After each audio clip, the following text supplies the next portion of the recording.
Hello, you're welcome to my channel. In this video I'll be showing you how to draft an overlap top or dress, or you call it a wrap top. Okay, but first my pattern paper is on fold. Then I'll be measuring my bust points, my under bust measurement, and my waistline. Okay, remember the measurement is starting from the shoulder. Okay, so that's my waistline, my under bust, and my bust point. Okay, then I'll measure 3 inches for my neck width, then 7.5 for the shoulder divided by 2. Then I'll create my armhole. Okay, so then I'll be creating the upper chest line. So this now is the shoulder slant from our neckline to our shoulder. Then this other one now is for the shoulder and for the armhole. Okay, so to create your armhole, you divide your bust round by 6 plus 1.5.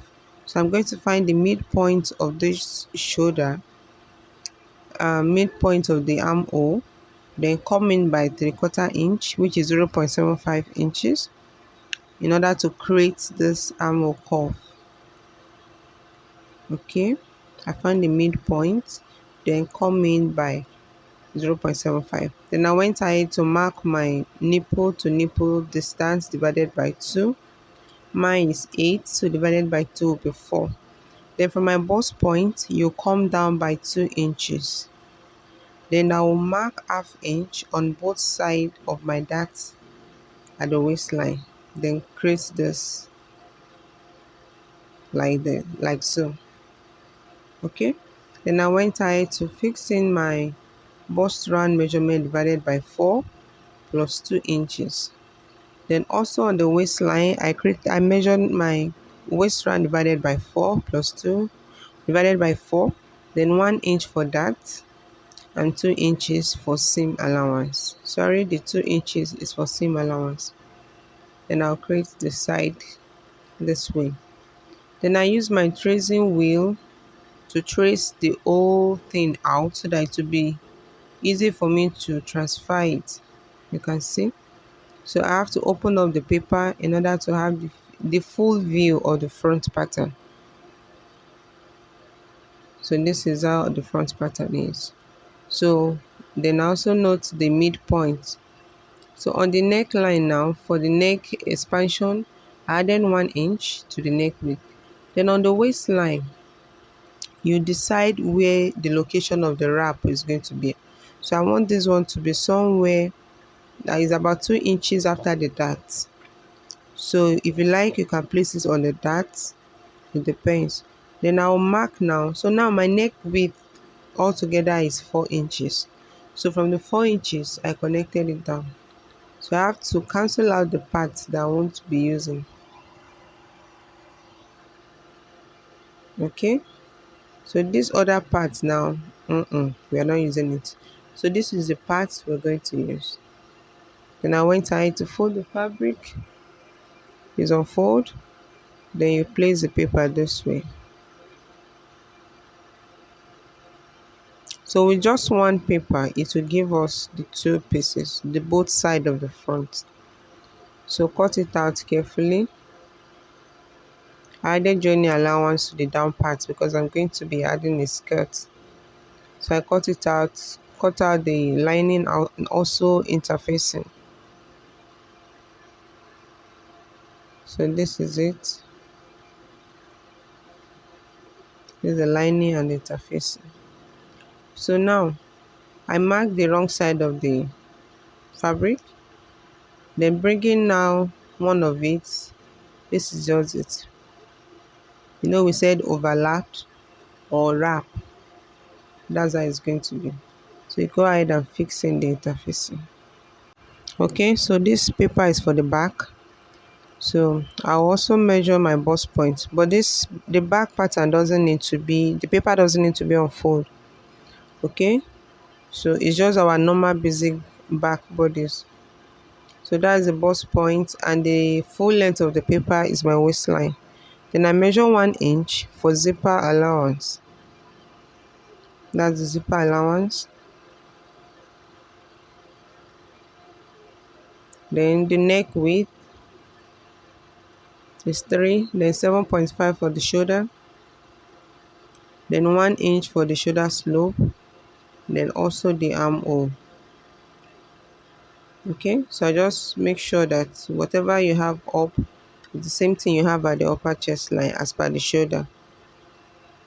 Okay, so for the back, you just create a smooth curve for the armhole. You're not going in by 3/4 inch. So now I added 1 inch to my neck width. So for the neck depth, I make it 1.5. So it depends on how deep you want your neckline to be. That 1.5 or 2. Yeah.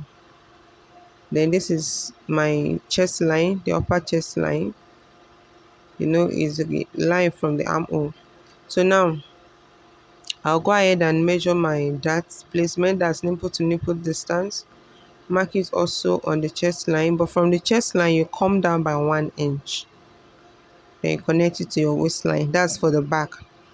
Then measure ½ inch on both sides on the waistline. Then you have this lines this way. Okay, then I'm fixing 1/4 of my bust round there, then 2 inches for seam allowance. Then on the waistline also 1/4 of my waist round, then plus 1 inch for that allowance, then 2 inches for seam allowance. If you like, you can make your seam allowance 1 inch, 1.5 or 2 inches, but I always prefer to go with 2 inches. Then on the at the center back now on the waistline, I measured 3/4 inch, that's 0.75. Then I'm going to blend it to the upper part of the pattern. So this, I'm going to cut it out. It's going to help me to reduce bulkiness at the back of the fabric. It makes the back to be smart. Okay, so this is what we have, and this 0.75 that I removed does not affect your 1 inch zipper allowance. Then I also went ahead to notch my dart. Okay, so this is for the back. I also cut out the lining and the interfacing. You can see, so you go ahead and iron it and join. So I went ahead and joined the whole thing. So my dart, join lining to the fabric. You can see this is the back. This is what the back looks like. Then the front is this way also. I ironed the interfacing, sew the dart. So the last dart at that end, I did not sew it. It won't be necessary. Okay, so I only sew one dart on both sides, and that is it. So you overlap it to the side you want it to face, any side you want to overlap it to face. So you adjust it the way you want it. So this is it. There's the front. And I went ahead to use pin to secure the dart allowance, zipper allowance at the back, so that I'll be able to show you guys this. So due to the 0.75 inches we reduce at the back, you can see that the front and the back are not equal. But nevertheless, when you are joining, you make sure you pull one side to the other and stitch, then the other side to make sure it meets together and stitch. So at the end of the day, you'll see the back is it's not as wide as the front, but it's just for the fitting and it will come out well. So as per the front, this is it. You adjust it, make sure it is well secured, then you stop stitch in order to secure it. So those places I'm using the pin is just to secure it. So you take it to the machine and stitch. So now I've joined the side seam, the upper part at both sides, and also my overlap front. You can see I've secured it by sewing it. Okay, so now I'll go ahead and create the down parts. You can fix it whatever you like at the down parts, either a skirt or a flare or whatever it is. Then for the overlap also, you can stitch it to secure it, or you design it with an applique, something to secure, or you can even wear it like that, as long as it gives you what you want. It's as simple as that. So fixing whatever you want for the down parts. So this is what it looks like on the mannequin. So you go ahead and finish it up, and also fixing your desired sleeve. I hope you find this video helpful. Please remember to give it a thumbs up, and if you are yet to subscribe to my channel, please subscribe. Okay, so thank you guys for watching. I'll see you in my next video. Thank you. Stay blessed. Bye.